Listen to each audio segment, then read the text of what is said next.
Olá, nação azulina, sejam bem-vindos a mais um vídeo aqui do Chaves Remista, para a gente conversar com vocês a respeito das atualizações do mercado da bola do Clube do Remo, Leão Azul, que segue de olho em contratações visando o ano de 2026, e a gente vai estar atualizando vocês neste conteúdo.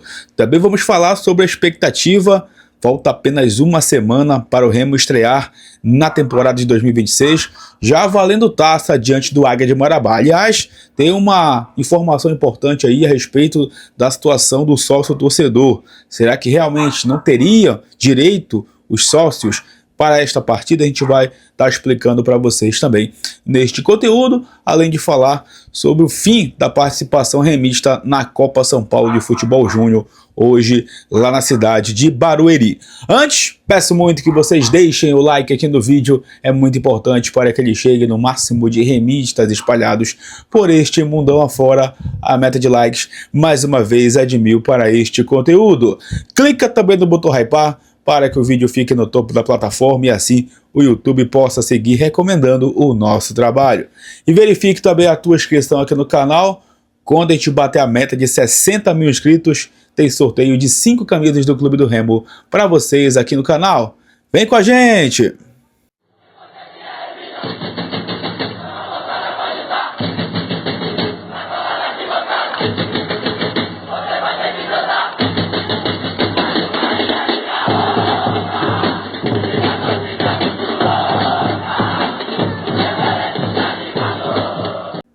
Bom, amigos, quero começar esse vídeo falando sobre o fim da participação do Clube do Remo na Copinha 2026. O Remo que esteve no grupo 27 da competição, com Palmeiras, Batalhão do Tocantins e o Monte Roraima.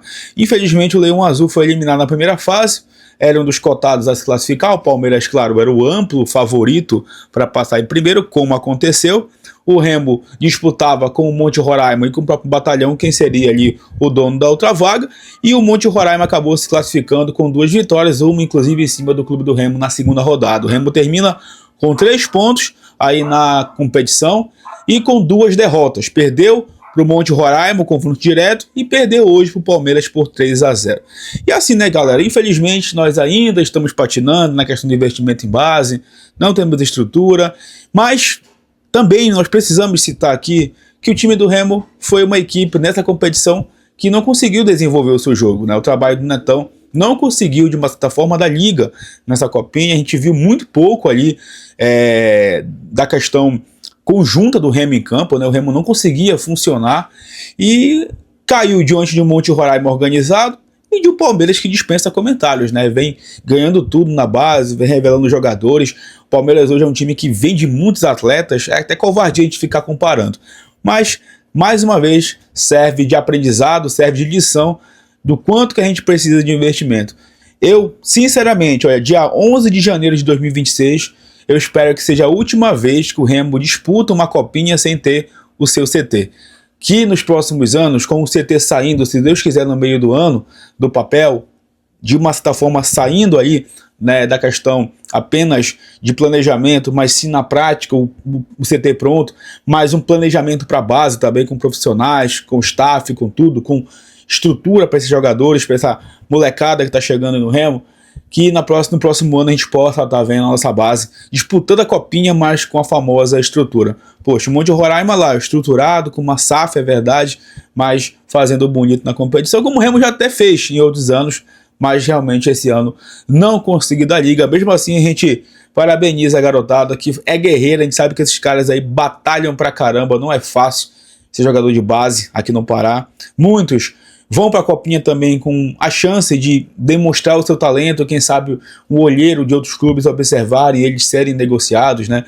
Terem uma melhor sorte na carreira, mas quando acontece isso realmente é frustrante. A gente sabe que os pais ajudam muito, que os funcionários da base também, de uma certa forma, são guerreiros para colocar em prática o sonho dessa garotada, e claro, eles em campo, que tentam dar o seu melhor, mas faltando essa estrutura realmente é muito complicado, e é mais uma vez para a gente refletir. O Remo e o Carajás foram eliminados, a Tuna e o Águia conseguiram se classificar. Bom, falando em Águia de Marabá, pessoal, lembrando que no dia 18 de janeiro o Remo volta a campo em 2026, né? Vai estrear na temporada de 26 diante do Águia de Marabá no confronto da Supercopa.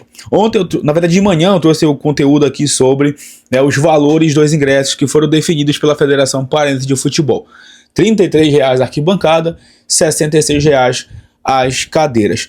E a polêmica envolvendo o sócio-torcedor. Por que o sócio-torcedor de Águia de Marabá e de Clube do Remo não teriam ali, né, direito a acessar o estádio de maneira gratuita, por exemplo? Muita gente ficou se perguntando por isso. O próprio Remo colocou lá na sua rede social um comunicado dizendo que ele estava isento aí, né, da organização do jogo, que tudo era a federação que iria disponibilizar, o que o Remo só iria disponibilizar eram as lojas para venda dos ingressos e a plataforma do Tiquezinho para a galera comprar pela internet. Tem um artigo, galera, do regulamento da Supercopa que coloca lá: se as equipes concordarem em ter o programa de sócio-torcedor, esse sócio-torcedor pagaria 50% no valor, tá?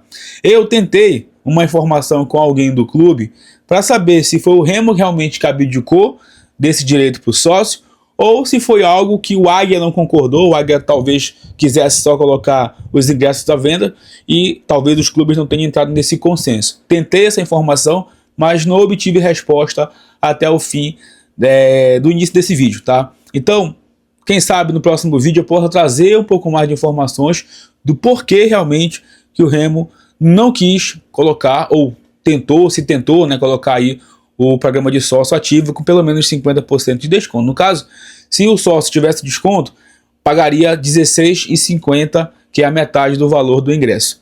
Caso realmente o Águia de Marabá e o Remo não tenham entrado no acordo, aí ficaria complicado colocar isso em prática, já que a federação, que é a organizadora, e os clubes também precisariam entrar nesse consenso. Mas vamos aguardar. Se a resposta acontecer, chegar para mim nas próximas horas, no próximo conteúdo, eu vou trazer essa informação para vocês, beleza? Só para trazer aqui esse artigo importante do regulamento que previa, sim, ali o direito, pelo menos a 50% para o sócio torcedor.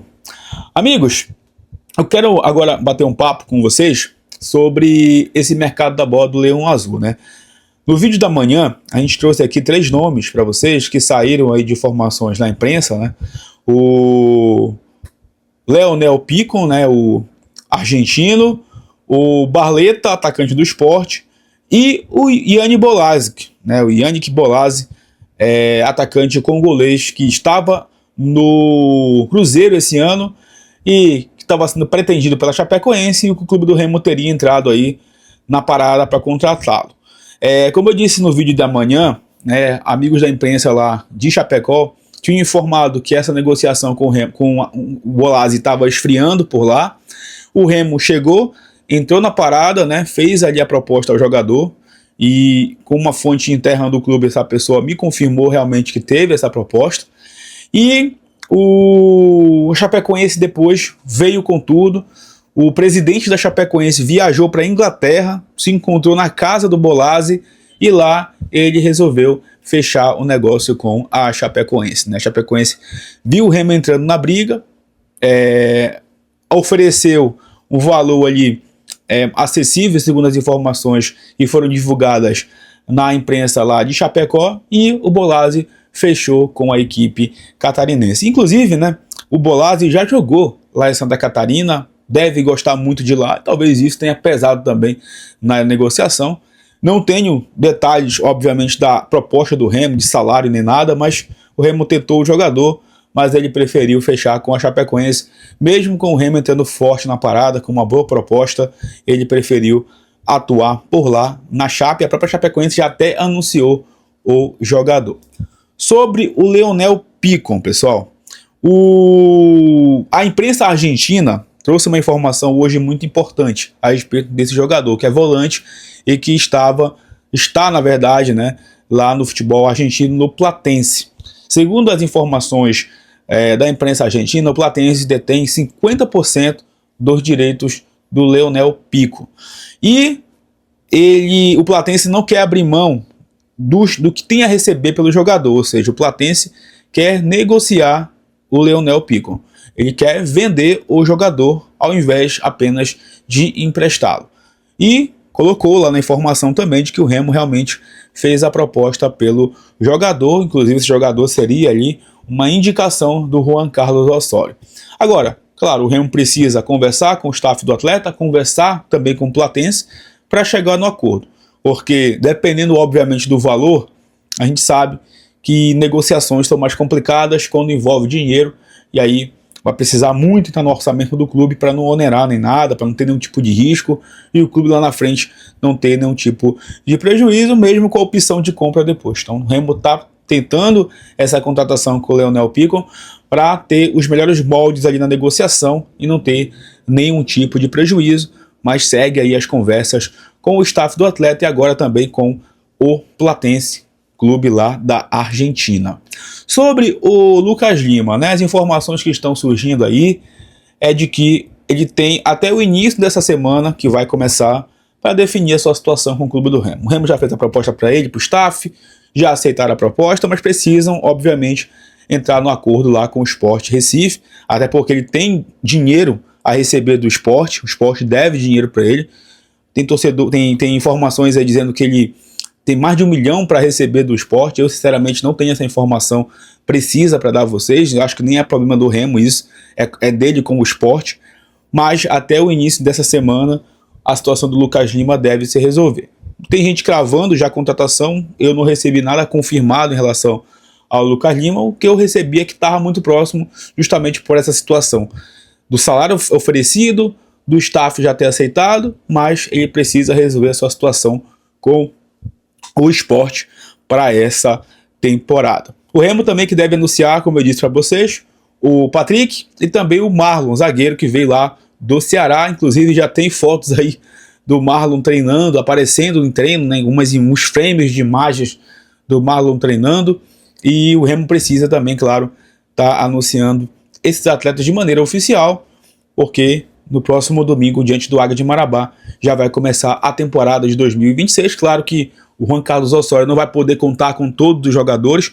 Tem jogador que vai chegar, vai precisar fazer os exames médicos, passar por todo o protocolo. Aliás, o Dr. Jean Clay disponibilizou material hoje explicando esses procedimentos do NASP, para justamente o jogador chegar por aqui, passar por todos os processos e não ter risco de lesão durante a temporada. Aliás, muitos torcedores estão com essa esperança, né, de que o NASP, mais uma vez, consiga recuperar jogadores, como recuperou Pedro Rocha, já recuperou outros jogadores aí nos últimos anos, que conseguiram render com a camisa do Remo. O próprio Rangel, que estava com uma lesão ali, que tirou ele de combate, e ele conseguiu retornar a tempo de atuar nos últimos jogos da Série B. Então, o NASP é uma das esperanças do Remo para 2026, porque o trabalho por lá é feito de maneira excelente. Então, esses protocolos precisam ser respeitados, então a gente precisa também entender como vai ser esse início de temporada sem burlar os processos, né? Inclusive, alguns estaduais já começaram e adversários do Remo na Elite estão colocando as equipes sub-20. Flamengo, o Vitória, que empatou ontem, vai ser nosso primeiro adversário. O Internacional colocou time reserva. Tá passando agora Mirassol e São Paulo, mas com as equipes titulares, né? Então, são as primeiras movimentações, mas sem extrapolar os processos que são fundamentais nesse início de temporada de 2026. É isso, meus amigos, vou ficando por aqui. Não esquece, mais uma vez, de deixar o like, bora bater essa meta aí de 1000 likes neste conteúdo, de verificar a tua inscrição, de hypar o conteúdo, é sempre importante, de comentar os assuntos desse vídeo, que em breve a gente retorna para falar mais sobre o Leão Azul Paraense. Falta uma semana, hein, pro reencontro do Fenômeno Azul com o Leão Azul. Tamo junto!